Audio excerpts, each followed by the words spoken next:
Hello बच्चों, कैसे हो आप सब? बढ़िया। अच्छा, चलिए तो आज हम लोग पढ़ेंगे गॉस के नियम का अनुप्रयोग। ठीक है, गॉस के नियम का अनुप्रयोग। टॉपिक क्या है? गॉस के नियम का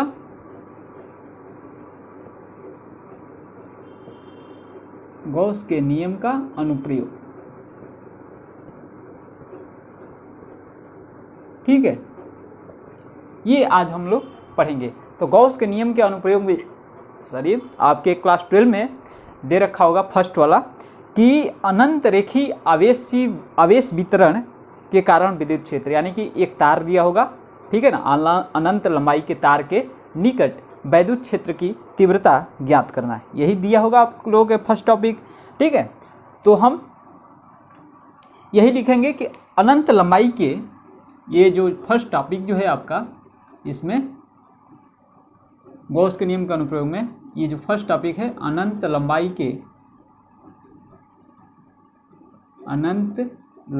के एक समान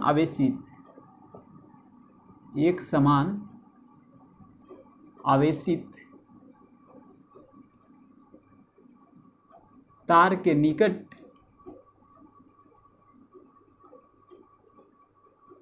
वैद्युत क्षेत्र की तीव्रता ज्ञात करना। वैद्युत क्षेत्र की तीव्रता ज्ञात करना, यही टॉपिक होगा आप लोगों का। ठीक है, अनंत लंबाई के एक समान आवेशित तार के निकट वैद्युत क्षेत्र की तीव्रता ज्ञात करना। चलिए, तो यहाँ पे हम एक तार बनाएंगे, ये अनंत लंबाई की होगी। चलिए, अभी तार सिंपल में बना रहा हूँ, जिस पर एक समान रूप से आवेश वितरित है, प्लस आवेश एक समान रूप से वितरित है। ठीक है, तो इससे r दूरी पर कोई बिंदु आपको P दिया हुआ है, जिस पर हमें वैद्युत क्षेत्र की तीव्रता ज्ञात करनी है। तो आप लोग पढ़ रखे कि गॉस के नियम का अनुप्रयोग है, तो इसमें गॉस का नियम यूज होगा। तो गॉस का नियम क्या कहता है कि किसी बंद पृष्ठ से होकर गुजरने वाली संपूर्ण वैद्युत फ्लक्स उस पृष्ठ द्वारा परिबद्ध कुल आवेश का 1/ε0 गुना होता है। तो किसी बंद पृष्ठ, यहाँ पर ध्यान देना है, किसी बंद पृष्ठ, तो इसको हम क्या करेंगे, एक पृष्ठ बनाएंगे, बंद इसको कर देंगे। ठीक है ना, एक पृष्ठ बना करके उसको बंद कर देंगे। ठीक है ना, जिसे हम क्या कहेंगे, उसी को हम कहते हैं गॉसियन पृष्ठ। तो देखिए, यहाँ पर पृष्ठ बनाएंगे, एक बेलनाकार, हम इस पर एक पृष्ठ बनाएंगे और इसको बंद कर देंगे, और वो पृष्ठ जो होनी चाहिए पॉइंट P से होकर गुजरनी चाहिए। ठीक है, चलिए बनाते हैं हम लोग।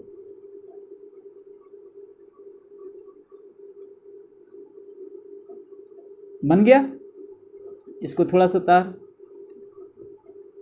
ठीक है, बेलनाकार पृष्ठ बन गया, और वो पॉइंट क्या हो रहा है, पॉइंट P से होकर गुजर रहा है। ठीक है,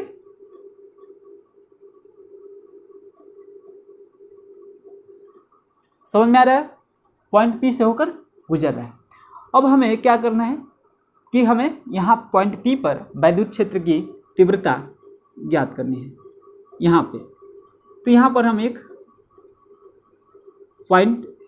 छोटा सा पट्टी काटेंगे, जिसकी जो क्षेत्रफल होगा dA हो जाएगा, जिसका क्षेत्रफल क्या होगा, dA। और यहाँ पर देखिए, वैद्युत क्षेत्र यहाँ पर कैसे होगा, तो इस दिशा में होगा वैद्युत क्षेत्र की दिशा।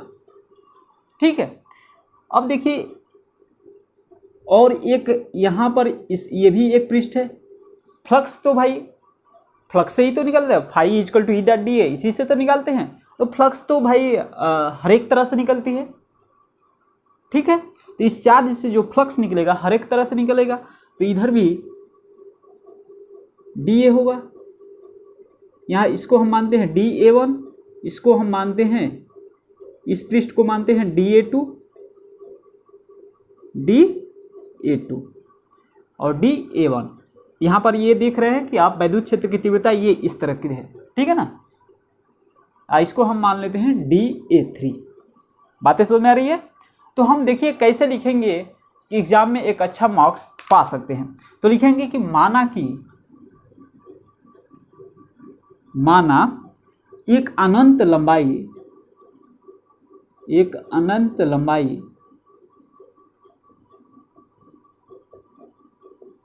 लंबाई के तार पर आवेश क्या है, एक समान रूप से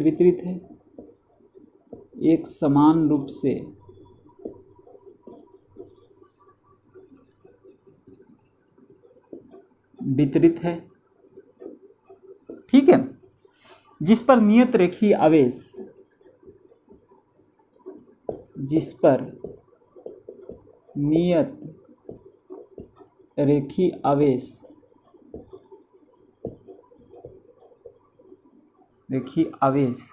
घनत्व लैम्डा है। एल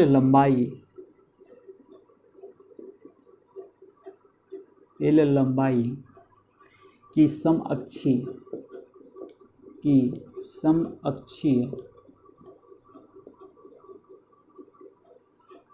गॉसियन बेलनाकार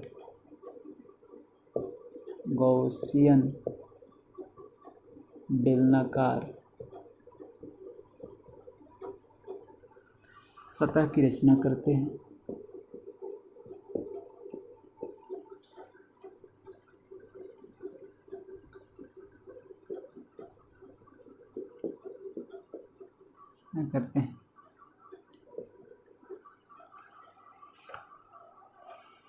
तो फ्रेंड्स देखिए यहाँ पे हम ऐसे लिखेंगे एग्जाम में, माना एक अनंत लंबाई के तार पर आवेश एक समान रूप से वितरित है। ये तार है जिस पर एक समान रूप से वितरित है आवेश, जिस पर नियत रेखीय आवेश घनत्व लैम्डा है। रेखीय आवेश घनत्व जानते हैं, एकांक लंबाई में उपस्थित आवेश की मात्रा को रेखीय आवेश घनत्व कहते हैं। ठीक है, एल लंबाई की एक समअक्षीय गॉसियन बेलनाकार सतह की रचना करते हैं। एल लंबाई यहाँ पर जिसकी लंबाई जो है एल लंबाई की है, ठीक है ना, समअक्षीय गॉसियन बेलनाकार सतह की रचना करते हैं। ठीक है ना, और ये जो होना चाहिए ये पॉइंट P से होकर गुजरना चाहिए। चलिए अब हम गॉसियन प्रमेय क्या बोलता है?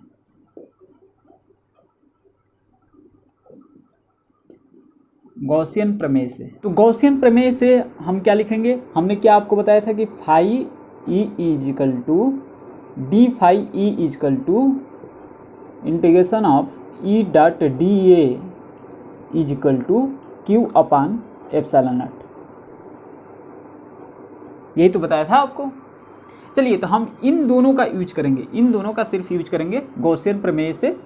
यहाँ पे क्या लिखेंगे कि integration of E dot D ए, कितने सरफेस है? देखिए एक A1 है, A2 है, A3, तो हम लिखेंगे E dot D A1 plus integration of E dot D A2 plus integration of E dot D A3 is equal to Q upon epsilon naught. बातें समझ में आ रही है क्या? अब देखिए हमने आपको बताया था कि वैद्युत क्षेत्र के लंबवत जो गुजरेगी, वैद्युत क्षेत्र के लंबवत जो ये सरफेस है उससे जो फ्लक्स निकलेगी phi E equal to E dot D A जो होगा ये क्या हो जाएगा? ये जीरो हो जाएगा।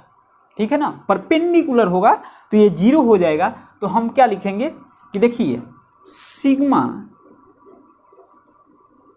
ई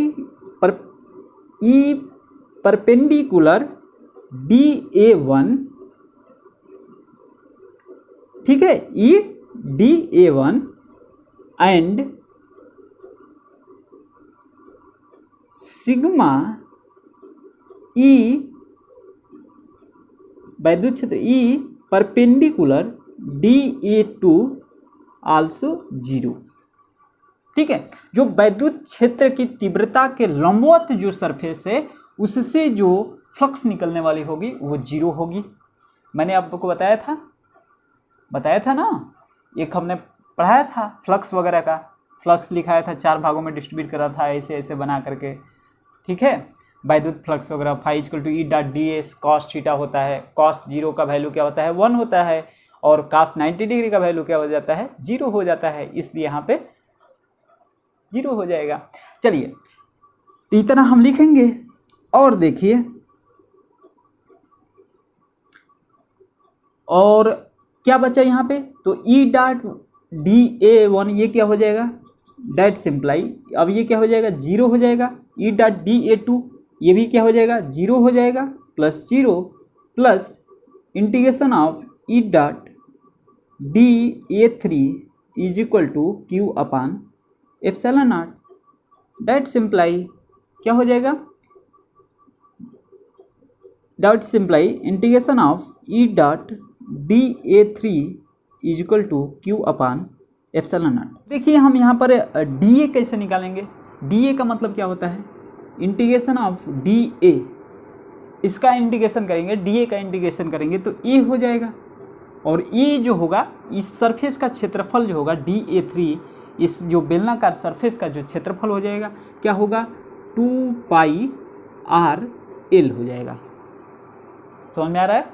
चलिए हम यही लिखेंगे, डेट सिंप्लाई ई तो कांस्टेंट है और डी ए का इंटीग्रेशन करेंगे तो यहाँ पर ए हो गया, ए का वैल्यू क्या है 2 पाई आर एल है, तो 2 pi E into 2 pi R L लिख देते हैं is equal to Q upon epsilon naught. बातें समझ में आ रही होगी, कितना आसान है यार, यही 5 नंबर का क्वेश्चन पूछ देता है प्रूफ करने को। डेट सिंप्लाई क्या लिखेंगे, ई इज इक्वल टू क्या हो जाएगा, ई का हमें वैल्यू निकालना है, ठीक है ना, तो ई इज इक्वल टू क्या हो जाएगा, E is equal to Q upon 2 pi R L epsilon naught, 2 pi R L epsilon naught, cross multiply हमने कर दिया। अब हम जानते हैं कि ये नियत रेखीय आवेश घनत्व लेमडा है जिस पर, और लेमडा इक्वल टू क्या होता है क्यू बाई एल होता है, lambda equal to Q by L होता है। Now lambda equal to Q by L, that simply Q equal to क्या हो जाएगा लेमडा एल हो जाएगा। बातें सुन आ रही है क्या।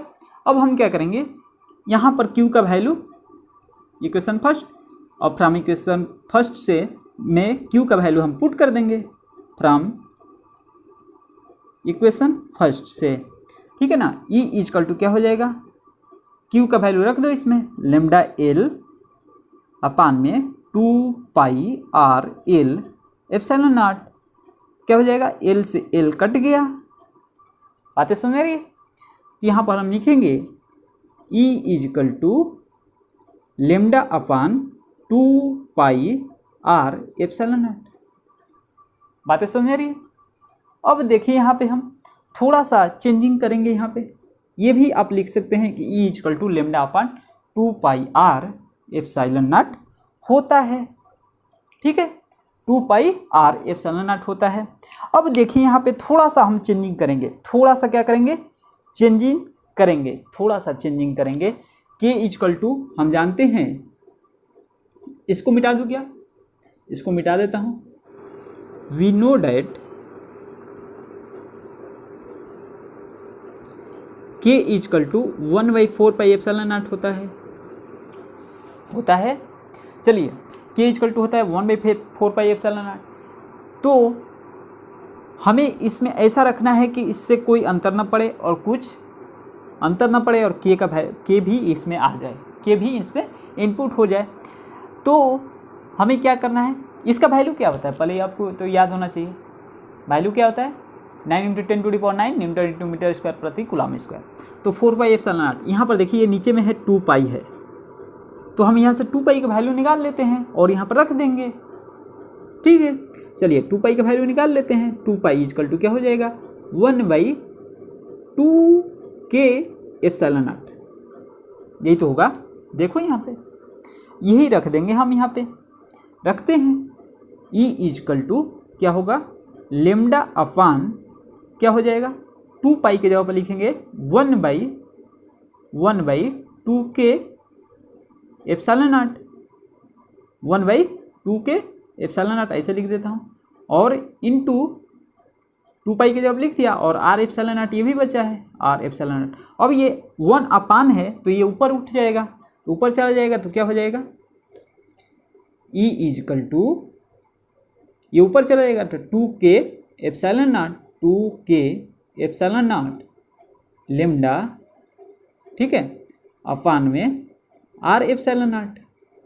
बातें समझ में आ रही है? चलिए अब एप्सिलॉन नॉट से एप्सिलॉन नॉट कट गया, तो ई इजकल टू क्या हो गया, 2k लेम्डा अपान आर। समझ में आ रहा है? ई इजकल टू क्या हो गया, 2k लेम्डा अपान आर, जहाँ k क्या है 1/4 पे एप्सिलॉन नॉट। बातें समझ में आ रही है? तो आप ये भी याद करेंगे फार्मूला, और ये भी फार्मूला आप याद करेंगे। ये तो इसको आप नोट कीजिए, और वेक्टर रूप में भी मैं लिखवा दे रहा हूँ कि वेक्टर रूप में क्या होगा। स्पेस नहीं है, फटाफट नोट कीजिए, इसके बाद मैं वेक्टर रूप में इसका लिखवाऊंगा।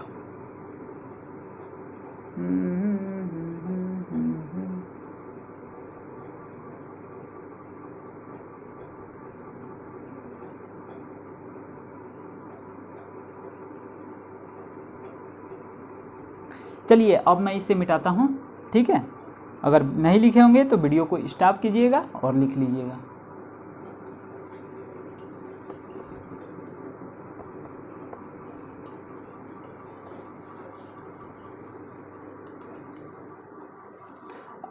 हमने दो फार्मूला क्या निकाला था कि E इजकल टू होगा यहाँ पे k lambda upon 2 pi epsilon naught R होगा,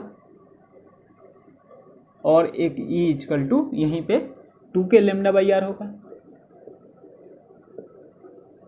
बातें समझ में आ रही है? यही हमने फार्मूला निकाला था। अब देखिए वेक्टर रूप में क्या होगा,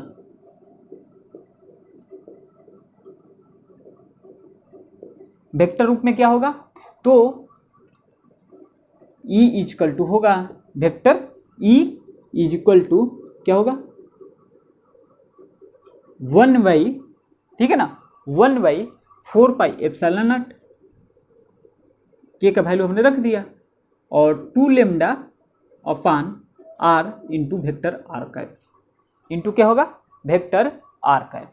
ये आप भी नोट कर लीजिएगा फटाफट। जहाँ क्या है, जहाँ आर कैप जो है आर की दिशा में एकांक क्या है, वेक्टर है, एकांक वेक्टर है, आर की दिशा में एकांक वेक्टर है, ई की दिशा त्रिज्यतः क्या है, बाहर की ओर है। बातें समझ में आ रही है क्या, त्रिज्यतः बाहर की ओर है, ये है सिर्फ धन आवेशित के लिए। चलिए इसके अगर हम ग्राफ बनाएं तो ग्राफ जो बनता है ऐसा बनता है, कुछ ई है और ये है आपका आर, कुछ ऐसा ग्राफ बनता है, ठीक है। तो फ्रेंड्स आप ये भी नोट कर लेंगे फटाफट, ठीक है ना, ई और आर के बीच, ठीक है ना, संबंध है, ये ऐसा एक बनता है ग्राफ, ठीक है ना। तो रेखीय आवेश के कारण जो वैद्युत क्षेत्र की तीव्रता होती है ई, रेखीय आवेश की बिंदु दूरी आर के व्युत्क्रमानुपाती होती है, तथा इसकी दिशा रेखीय आवेश के लंबवत बाहर की ओर होती है, ठीक है। तो नोट कर लीजिएगा। और एक मैं आपको बता रहा हूँ, गॉसियन सरफेस से देखिए ये अनंत लंबाई के अचालक, ये तो हो गया आपके अनंत लंबाई के एक समान आवेशित तार के निकट वैद्युत क्षेत्र की तीव्रता ज्ञात करना। इसी में आएगा एक आपका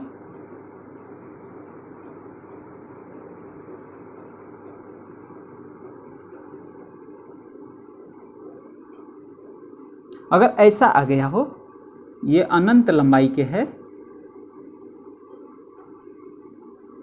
ठीक है, अनंत लंबाई के हैं अचालक आवेशित बेलन के लिए हम कैसे निकालेंगे, थोड़ा सा देखिए, ध्यान दीजिएगा। तो इस पर हम एक गॉसियन पृष्ठ बनाएंगे। कैसा बनाएंगे, तो ऐसा कुछ गॉसियन पृष्ठ बनाएंगे,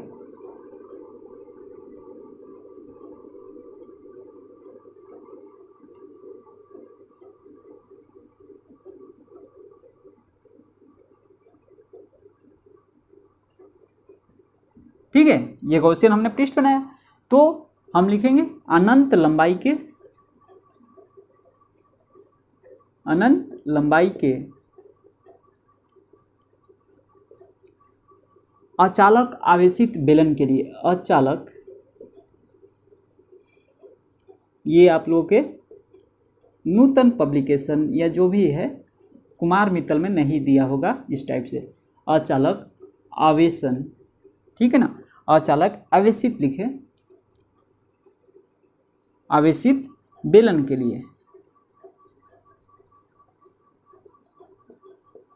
इस तरह का अगर बेलन दे दिया हुआ है, ये अनंत लंबाई का है, ठीक है ना।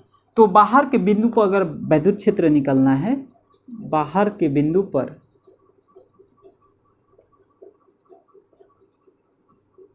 वैद्युत क्षेत्र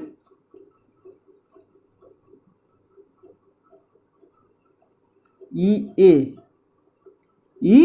ए इज इक्वल टू क्या हो जाएगा, ई ए, बाहर के बिंदु पर, मान लीजिए ये यहाँ पर बाहर के बिंदु पर ये हमने लिखा, यहाँ पे अगर निकालना हो तो क्या लिखेंगे हम, vector E A equal to 2k lambda upon R into R का एफ, और क्या हो जाएगा, वेयर जो आर होना चाहिए is greater than capital R होना चाहिए, ठीक है, स्मॉल आर का जो वैल्यू होना चाहिए is greater than capital are का होना चाहिए। बातें समझ में आ रही है क्या, यहाँ पर स्मॉल आर जो है ना ग्रेटर देन कैपिटल आर से बड़ा होना चाहिए। अब देखिए एक अंदर के बिंदुओं पर, अंदर के बिंदुओं पर